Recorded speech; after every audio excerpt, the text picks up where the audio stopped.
warisan pendidikan ke saya bahwa laki-laki itu harus dihormati oleh adik-adiknya yang perempuan, nanti kelak akan dihormati oleh istrinya.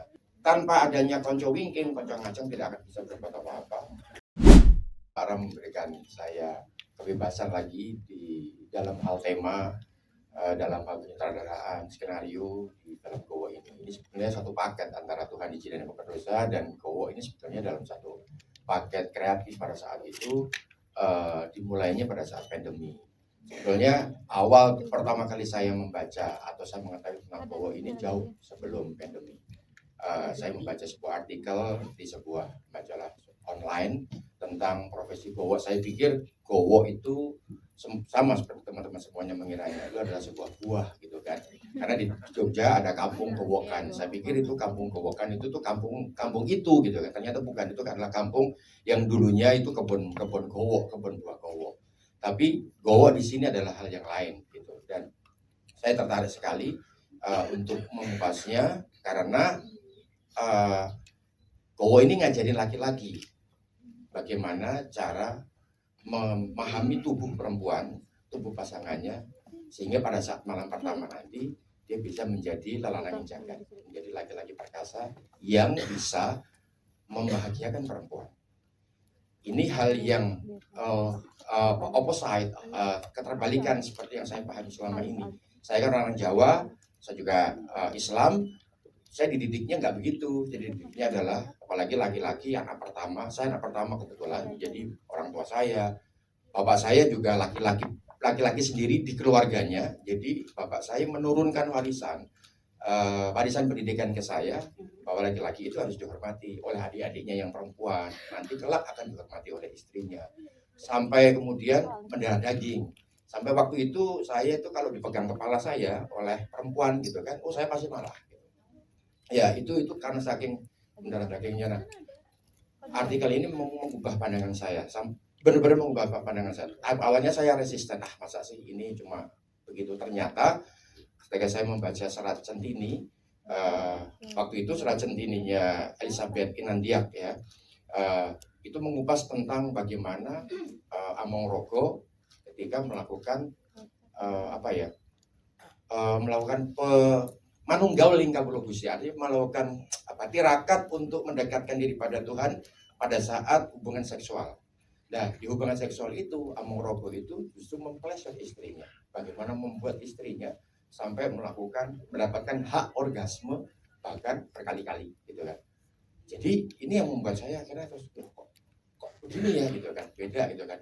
Dan ternyata dirujuk kemudian di di Quran ternyata juga ada di beberapa ayat surat Al-Baqarah, An-Nisa juga ada di situ.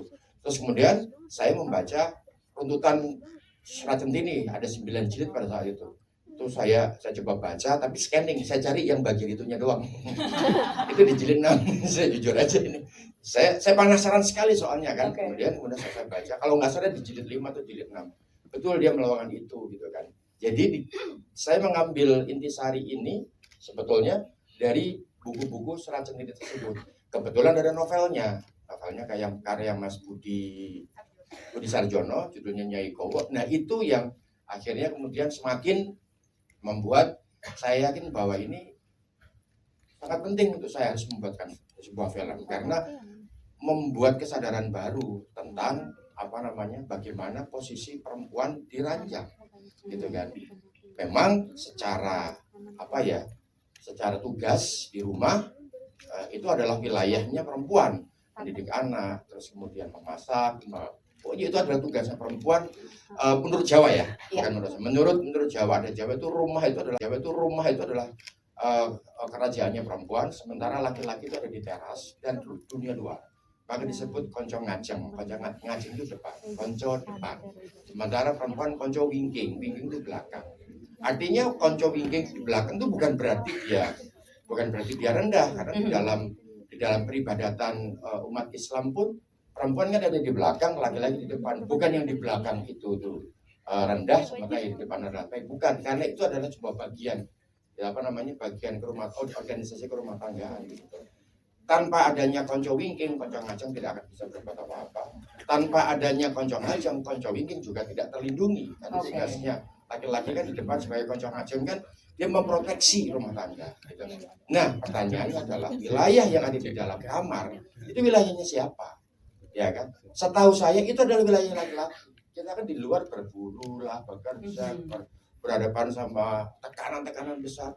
Lu kita pulang ke rumah, gua harus dilayani dong, gitu kan, sama istri. Bayangin kan perempuan dari pagi bangun pagi udah kerja sama anak, rawat anak, bahkan kalau dituntut bisa masak, nyuci, terus malam mesti harus bekerja lagi. Itu buat saya nggak fair gitu loh. Ya kan, akhirnya kemudian pada saat di dalam kamar itu adalah wilayahnya perempuan. Disitulah si laki-laki harus bisa membuat posisi di dalam kamar kembali. Laki-laki harus mempressure perempuan. Nah disitulah kemudian fungsi gowo ternyata ada di situ. Ini buat saya, ini hal yang baru buat saya. Ini pasti orang Jawa nggak ada yang tahu yang majority budaya mayoritas di Indonesia yang ada di beberapa daerah orang Jawa. Ini pasti nggak ada yang tahu gitu kan. Dan itu yang saya tertarik, ini harus saya sempat tentang ini. Dan Pak Ram lagi-lagi mau aja, ya.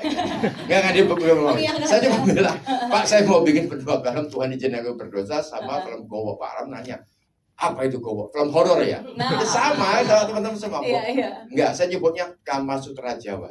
Ya karena Pak Ram tahu tentang Kama Sutra ya. Mau seberapa besar itunya, apa namanya, adegannya mau kayak apa? Aduh, saya bilang, entar dulu Pak, jangan ngomongin adegannya, entar dulu. Suka nggak? Suka. Akhirnya udah kita langsung tancap gas, kita bikin skenario nya dan hasilnya seperti yang ketemu semua saksikan. Terima kasih. Luar biasa.